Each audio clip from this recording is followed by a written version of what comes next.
The movie opens with Audrey engaging in a seemingly routine moment as she shares her family's accomplishments on social media. This ordinary scene quickly shifts when she receives a video call from her husband, Stanley, who is on his way home with their son, Nick, after enjoying a sporting event. Their conversation starts with warm and affectionate greetings. Audrey, curious and slightly concerned, inquires why Nick is seated in the front of the car and if Stanley had been drinking. Stanley casually responds, assuring her that Nick, now older, can sit in the front seat and admits to having only one beer.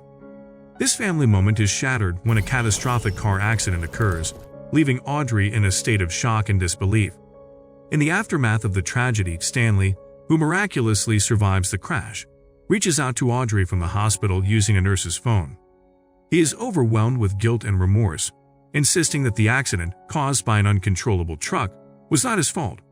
Audrey, however, is consumed by grief and anger, primarily blaming Stanley for the death of their son. Unable to hear his pleas, she abruptly ends the call. Her phone rings again almost immediately, and expecting it to be Stanley, she answers furiously, demanding to be left alone. To her surprise, it's not her husband on the other end, but her godfather, Hill. Realizing her mistake, she quickly apologizes for her outburst.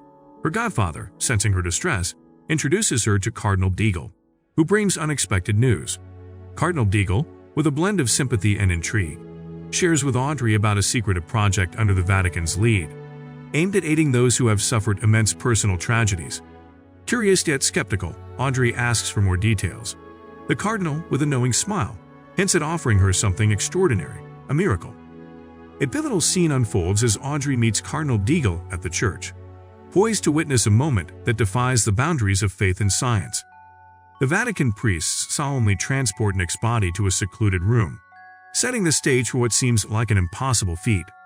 To Audrey's astonishment and overwhelming joy, her son is miraculously brought back to life, right before her eyes.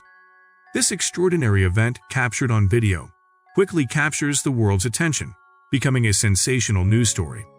Nick's resurrection sparks a global phenomenon, leading numerous families to seek the Vatican's miraculous service, some even converting their religious beliefs for this chance at a miracle. Meanwhile, Stanley, who is still grappling with the consequences of the accident, reaches out to his son via a virtual reality-enhanced public speech. During their video call, Stanley expresses a desire to meet Nick, but Nick's schedule is filled with commitments to speak at various churches about his resurrection. Nick mentions an upcoming Easter party at their home, hinting at inviting Stanley, but his father, respecting Audrey's autonomy, doesn't insist. Their conversation shifts to a brief, somewhat strained exchange between Stanley and Audrey, punctuated by a notification that abruptly ends their call. Stanley finds himself in a unique position as he begins counseling other resurrected individuals, many of whom are struggling with their unexpected return to life. Among them is Frank, a man disillusioned by his resurrection, feeling out of place in this new reality. Recognizing Frank's need for purpose, Stanley offers him a job at a construction site, an attempt to help him reintegrate into society. However, Stanley's own internal conflict becomes apparent when he is seen surfing an adult website, an act considered sinful in the Catholic faith and potentially jeopardizing one's eligibility for resurrection. In the early hours of the morning, the narrative takes a dramatic turn as Father Hill initiates a video call with Stanley. The priest inquires if Stanley has seen the latest news about Frank, a member of his counseling group. Unaware of the developments, Stanley hurriedly tunes into the news, only to be met with a shocking and heart-wrenching report. The media is abuzz with coverage of a tragic incident at a construction site, where 17 people have lost their lives, thrown off the structure. To Stanley's utter disbelief and dismay, the perpetrator of this horrifying act is none other than Frank, the man he had counseled and helped secure employment. Adding to the gravity of the situation, Father Hill informs Stanley that Frank met a violent end, fatally shot by the police and dying of his injuries. Stanley is overwhelmed, unable to reconcile this violent act with the Frank he knew. Father Hill then reveals plans for a video chat with Agent Ortiz, an FBI agent assigned to cases involving resurrected individuals, urging Stanley to share any relevant information he might have. Stanley agrees to cooperate, but is taken aback when Father Hill suggests suspending his congregation and counseling sessions, even advising against meeting his own son Nick. This suggestion strikes a nerve with Stanley, leaving him feeling hurt and isolated. The plot thickens as Stanley reaches out to his ex-wife, longing to see Nick. However, his request is denied, aligning with the bishop's directive. Overwhelmed with emotion, Stanley finds himself lost in the depths of the internet, where negative sentiments about the resurrection phenomenon are everywhere in light of the recent tragedy.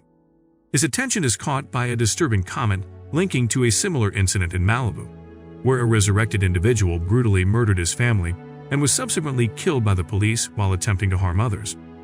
Driven by confusion and a growing sense of urgency, Stanley contacts Cherub, a colleague who is also suspended from work.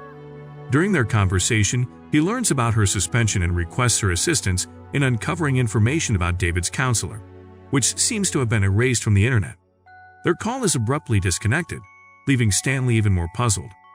He attempts to access his virtual reality account for further investigation, only to find it frozen, blocking his access. Unbeknownst to him, a hidden camera is observing his every move, adding a layer of mystery and surveillance to the unfolding events. Soon after, Stanley finds himself deeper in a web of mystery and intrigue. Time passes, and he receives a cryptic, secure message from an anonymous source. It turns out to be the Cherub, the contact he had reached out to earlier. She sends him a batch of files with a warning. The case they are dealing with is far from straightforward and demands caution. Eager to uncover the truth, Stanley opens the files and is confronted with a chilling discovery: a collection of documents detailing murder cases involving resurrected individuals. This revelation is abruptly interrupted by a call from Bishop Hill. Fueled by a mix of shock and anger, Stanley confronts the bishop, questioning the church's silence on the other violent incidents involving resurrected people, not just Frank's case. Caught off guard by Stanley's newfound knowledge, Bishop Hill struggles to offer a convincing explanation. The bishop then ends the call abruptly, promising to discuss the matter later.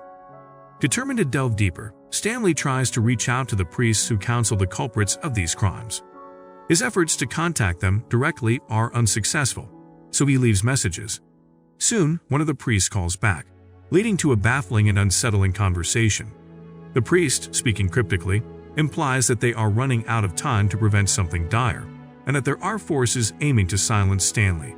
Bewildered, Stanley tries to seek clarity, but the situation takes a harrowing turn. The priest, suggesting that these evil forces are within him, suddenly retrieves a gun. Stanley watches in horror as the priest points the gun at his own throat, and before Stanley can react, pulls the trigger, ending his life on the live video call.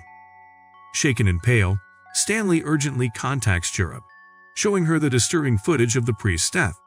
After calming down from the shock, Cherub reluctantly agrees to Stanley's request to hack into the dead priest's computer. Despite some initial hesitation, she succeeds in accessing the hard drive, potentially unlocking more secrets behind the sinister series of events involving the resurrected individuals. Stanley then finds himself spiraling into a state of despair and uncertainty. He turns to alcohol for solace, losing track of time in his intoxicated state. This period of disconnection is abruptly ended by a call from Cherub in the morning. She informs him that her investigation into the priest's computer yielded no suspicious findings. Despite the lack of new information, Cherub tries to comfort Stanley, suggesting that such bewildering events are part of life's unpredictable journey. As Stanley processes this, his phone signals another call, this time from Audrey. He is visibly moved when Audrey invites him to the Easter party, extending an apology for their strained relationship. Overwhelmed with emotions, he gratefully accepts her invitation through a text message. Eager to reconcile with his past and responsibilities, Stanley tidies up his room and calls Father Hill. He immediately seeks forgiveness for his recent actions. To his relief, Father Hill is understanding and informs Stanley that his suspension has been lifted, allowing him to return to his counseling duties. Grateful for this second chance, Stanley expresses his appreciation and ends the call, ready to resume his role. Back in his professional capacity, Stanley engages in counseling sessions with resurrected individuals. After a video chat with Rose, another resurrected person, he contacts Chris. The call takes a horrifying turn when Stanley sees Chris, blood-stained, and surrounded by lifeless bodies. Shocked, Stanley tries to reason with Chris, urging him to stop his actions and threatening to call the police. Chris chillingly responds that he isn't done yet and abruptly ends the call. Panicked, Stanley immediately reports the gruesome scene to the police and contemplates his next move. Recalling his previous conversation with Father Hill about Agent Ortiz, Stanley decides to contact her. He shares his suspicions about the church concealing vital information. Agent Ortiz echoes her skepticism, revealing her own doubts about Bishop Hill's credibility. She advises Stanley to stay put and not contact anyone while she makes an urgent call. As time passes, Stanley's anxiety escalates. Unable to wait any longer, he tries reaching Cherub, but she doesn't respond. He leaves her a message, urgently requesting a callback about the alarming developments, indicating that something significant and potentially dangerous is unfolding. Stanley then reaches out to his ex-wife Audrey, but ends up speaking with his son Nick instead. Audrey is busy with Bishop Hill, leaving Nick to answer the phone. In a brief but meaningful conversation, Stanley reassures his son, encouraging him to reach out for any needed support, before ending the call. Shortly after, Cherub returns Stanley's earlier call. But their conversation is violently interrupted when an assailant suddenly attacks Stanley. Cherub, witnessing the chaos through the screen, screams in horror, urging the attacker to stop. In a shocking twist, Stanley manages to overpower and fatally wound the attacker, who is revealed to be none other than Agent Ortiz. This revelation leaves both Stanley and Cherub reeling in shock and disbelief. Cherub, realizing the immediate danger, urgently advises Stanley to flee the scene, having already alerted the police. Now on the run and branded a fugitive, Stanley refuses to abandon his quest for the truth. Through his investigations, he uncovers that Agent Ortiz, the woman he killed, was herself resurrected 3 years ago and had been working to cover up the church's misdeeds rather than investigating them. With Cherub's assistance, Stanley delves into the dark web, where they stumble upon plans for an impending mass murder orchestrated by resurrected individuals. The intended day for this horrific act is Easter, coinciding with the resurrection of Jesus. Panicked by this discovery and its implications for his son, Stanley urges Cherub to search the group chat for any mention of Nick's name. He breathes a sigh of relief when Nick's name doesn't appear. In a desperate move to crash the plans, Cherub attempts to deceive the group by claiming the mass murder has been postponed. However, their attempt is quickly uncovered, and their location compromised due to Cherub's communication. Cherub, realizing the gravity of their situation and the danger they are now in, warns Stanley to escape immediately. Their connection deteriorates, a sign of interference from their adversaries, as Stanley finds himself in an increasingly dangerous situation, caught in a web of conspiracy and danger. In the climactic moments of the movie, Stanley, now a fugitive, stealthily approaches his house during the Easter celebration. With Cherub's assistance, he manages to evade the police presence at his home and sneaks inside. Amidst the crowd, he urgently pulls his son aside, questioning him about the Warriors of Enlightenment, a group he suspects is involved in the sinister events unfolding. However, Nick appears unaware of them.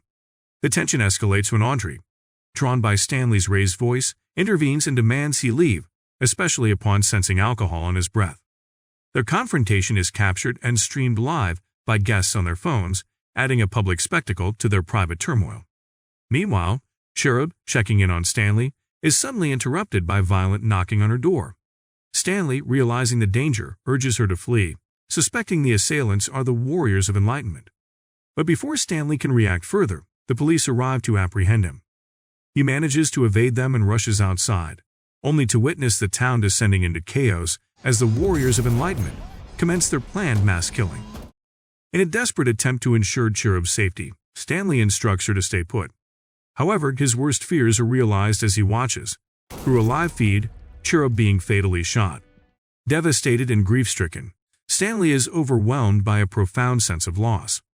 Amidst his sorrow, an unexpected call from an unknown number jolts Stanley. The caller is his son Nick, revealing a shocking twist. He is part of the Warriors of Enlightenment.